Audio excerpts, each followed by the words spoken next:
What is it that you are placing your faith in? What is the source of your confidence? What is it that you're relying upon?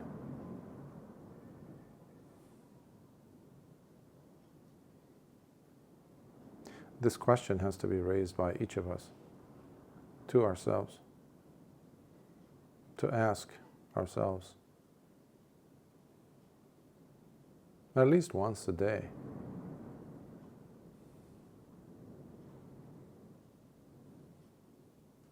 We often are making choices, following through with certain actions, behaviors, based on certain tendencies, habitual drives that are not questioned by us, because we've made a decision, let's say, or there's a reliance, a dependency on something. What is that thing? This is a healthy question to ask. So what is it that you are placing or basing your faith upon? Where is the source? Do you have one? That's another question, perhaps. In most cases, people place their faith upon what the world is presenting for them, what existence means at this moment, or the promise of a future that existence may provide, the world. In Pali, the term is loka.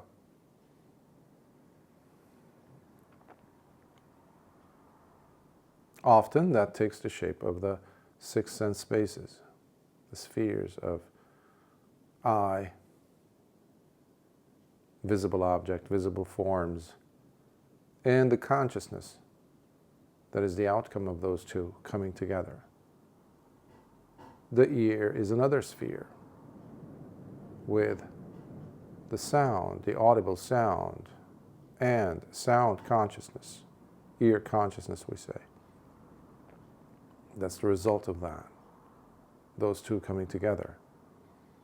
The nose and smells, odors, perfumes, fragrances, whatever you want to call it, and the consciousness pertaining to that, the result of those two coming together, nose consciousness. The tongue, the taste buds, and tastes, flavors, and the consciousness that comes out of those two coming together. The body and tactile objects, things that you touch, soft surfaces, sharp surfaces, rough surfaces, unpleasant, painful, neutral surfaces, and the consciousness that is the outcome of those two, the body and those textures coming together. And the mind, with its own objects that happen to be mental objects, ideas, perceptions, memories, that the mind becomes aware of, cognizes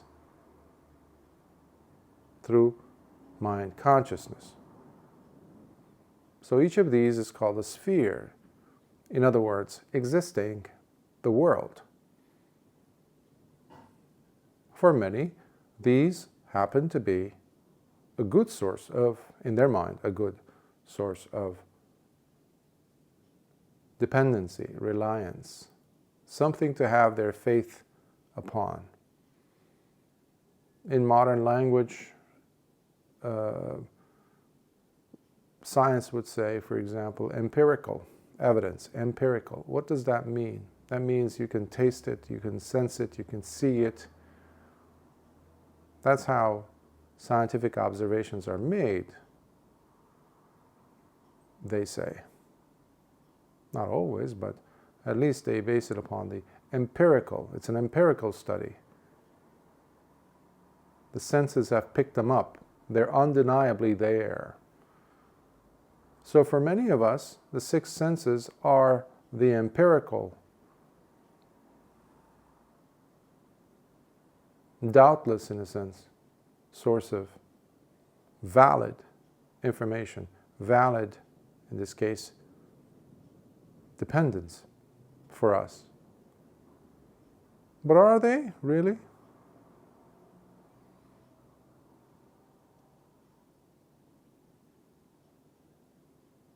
For others, instead of being the six senses, it might be ideas, conclusions, beliefs, narratives, worldviews, conclusions, deductions, convictions. And when you go ahead and sit down with such a person and question them on their beliefs, sooner or later they hit a wall. Either when they're doing it for themselves, trying to understand what is the source, what is it that I am relying upon. If they're doing it correctly, rationally, reasonably, honestly.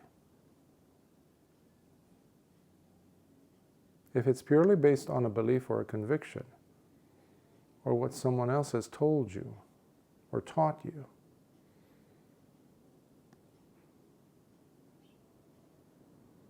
you realize that it is not the full picture. It can't be, if it is so.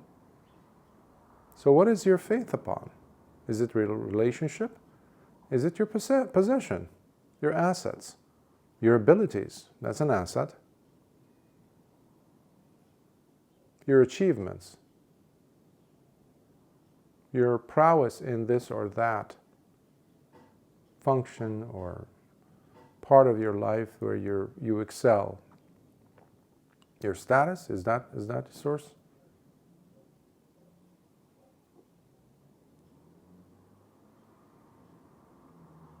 This, therefore, happens to be one of those questions that reveals what is taken for granted. While dukkha is perpetuated, while suffering is allowed to continue, to multiply in us, in our lives. Because in most cases, people place their faith upon the wrong thing. It's usually the other. It's usually very conditioned on situations, on factors that do not consider a few principles, such as undeniable principles, by the way. These are laws. Change, impermanence. The six senses constantly are changing. The eyes, the same thing you look at will not register the same impact on you, on your feelings, as it did an hour ago or 5 minutes ago. The sounds you hear, the songs you hear, they listen to, suddenly lose their luster. The flavors, that thing that you love to eat, and all of a sudden it doesn't have that impact, significance. Ideas. Suddenly you don't feel so moved by something that used to move you. Similarly with memory, with the functions of your feelings, the feelings themselves change. What used to be intolerable for you now is tolerable. What happened? Was there something really, really intolerable to begin with? Was there something that was really, really painful to begin with? Really substantial there? So this unquestioning behavior that we have internally vis-a-vis the world around us and how we live our lives goes on being unquestioned by us. And what I'm encouraging you here to look at is to see what is your dependency upon. Where does it lie? Nisaya is a Pali term. Reliance, dependence upon something. So this is not saying forget about the six senses, forget about what you've heard, teachings, this and that, conclusions you have made based on enough of an evidence that you consider. This is not throwing them out of your life as invalid. No. However, what this is trying to encourage you to do is to also look at the litmus test of these, meaning, is it really true? Is it really undeniable? Because everything that is conditioned means that it has a point at which it's born, and it has a point at which it will die. And in between, it is always, always fading away. So we look at that impermanent factor, the impermanent fact, in fact. And we somehow want to create permanence.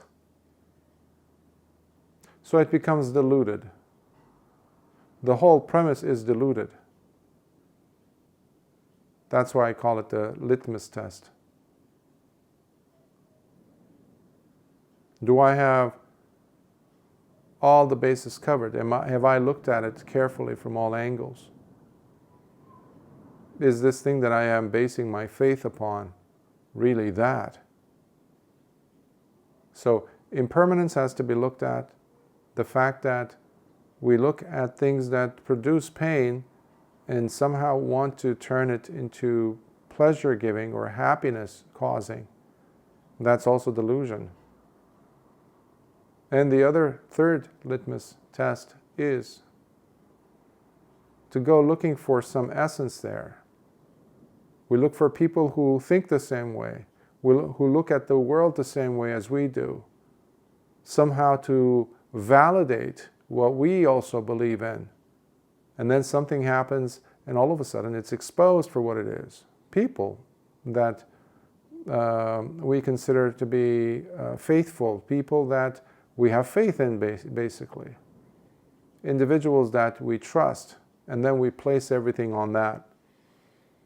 We go, as the saying goes, all in. That's not very wise.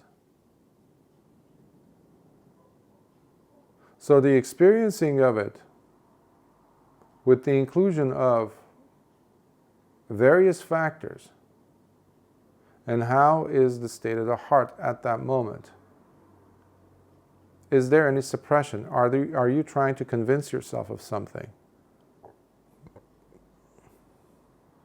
If you are, there's a tendency, there's a pattern there of twisting your own arm, bending over backwards to try to make something fit, like a square peg into a round hole. You'll be able to do it until life comes knocking. And you're going to realize that that thing that you were placing your faith in collapsed. And that's going to create more agitation, more pain, more suffering. And then you're going to ask questions for a little while until the old patterns kick in and you bring up the old files of what I really have faith in. People have faith in their addictions, in their sicknesses, in their physical, psychological, emotional symptoms. They have more faith in that, in such things, because of familiarity, again, than they do of the possibility that they could be without those symptoms. There's that image, simile, you want to call it, where a man breaks his leg, injures his leg, and he's no longer able to walk. So the caretaker, the doctor, gives him crutches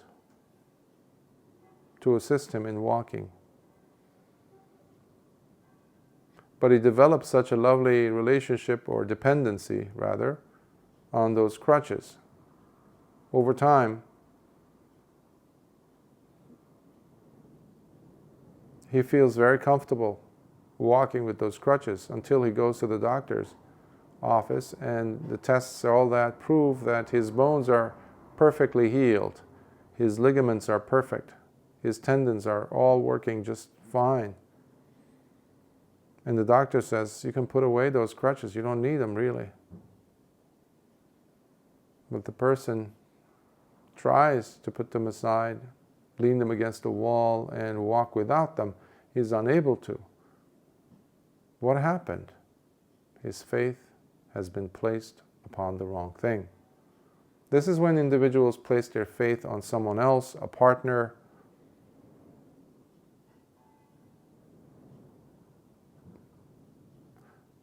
I've seen this a lot with parents, with their children, in some cultures especially, more so than others. I've seen this, of course, with people who place their faith on their teachers, on their gurus rather. If it's a true teacher, they will shock you, they will push you, they will wake you up. But gurus, they will love to keep you in the dark. People will place their faith in hacks nowadays. That's a new lingo, that's a new part of the slang that we have in the world. Everybody's trying to figure out how to, that's another term, optimize. That has become a thing to cash in on. So what are you really optimizing on? So your faith is very important in this path, in this training. But we don't go around haphazardly placing our faith here and there. No. It involves constant checking. It involves constant,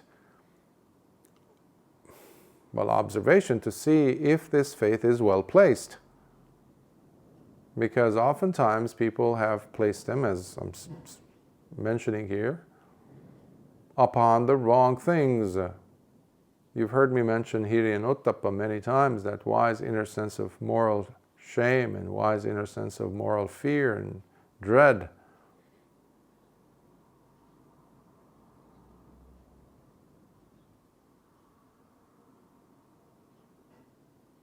Those are very important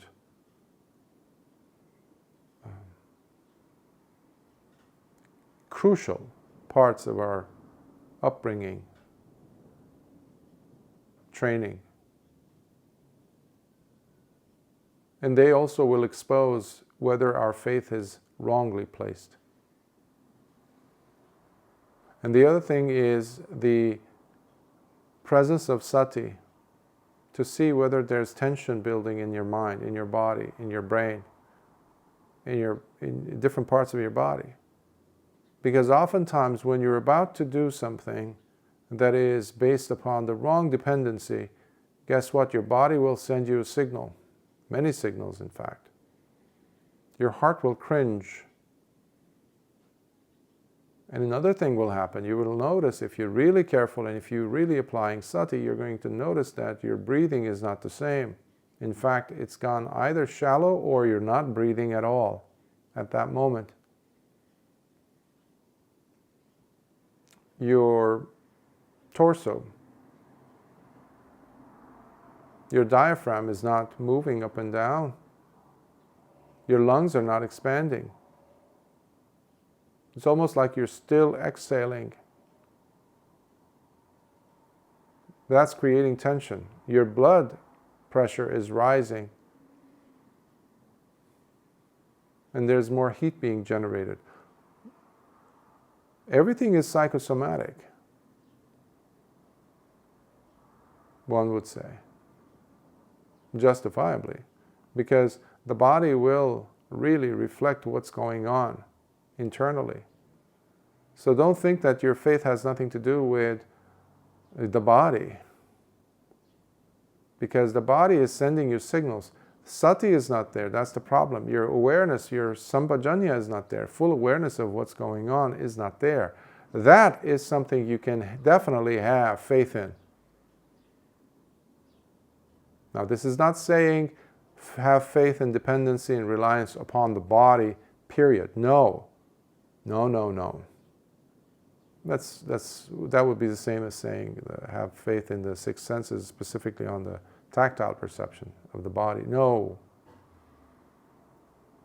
In the presence of sati and sampajanya, that is what is necessary for you to be really the ultimate scientist. Because the scientists today are clueless about what's going on with their mind, with their emotions. They're looking outside, they're looking over there, and what they want to see, that's what they're looking for. So it's very highly selective, highly biased. Sati is not biased.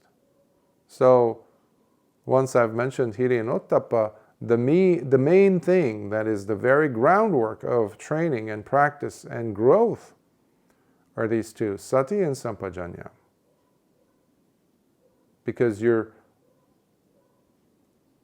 really observing moment to moment, moment to moment, moment to moment, what is happening. Sati and sampajanya, both of them, mindfulness and full awareness of what's going on, what you're doing, the decisions, the posture changes, all these things are really being looked at honestly by you. So it's a direct experience. In fact, it's a direct experiencing. Hiri and Ottappa gave you sila. That's the first part of the training.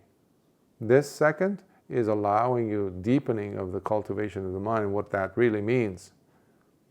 Turning into samadhi, real collectedness, collected stability of the mind, deepening of your awareness, and seeing for how things are. That's the third layer of discovery that happens naturally. This is something you can definitely have faith and dependence on, because it's your personal, real experience given what is really happening. You're not telling yourself things. That's why sati is not convincing yourself of anything. Sati is real. Sati is happening. Sati is picking up what is happening. It's like an unbiased camera. Cameras are unbiased, you know. They pick up everything. It's like a mirror. But given your education, given your understanding of the Dhamma as it's unfolding through your daily living, starting with, like today's theme on faith, starting with the fact that you pause and you ask yourself, what is my faith based upon? That is key. You're not groping in the dark. You're not traveling blind here.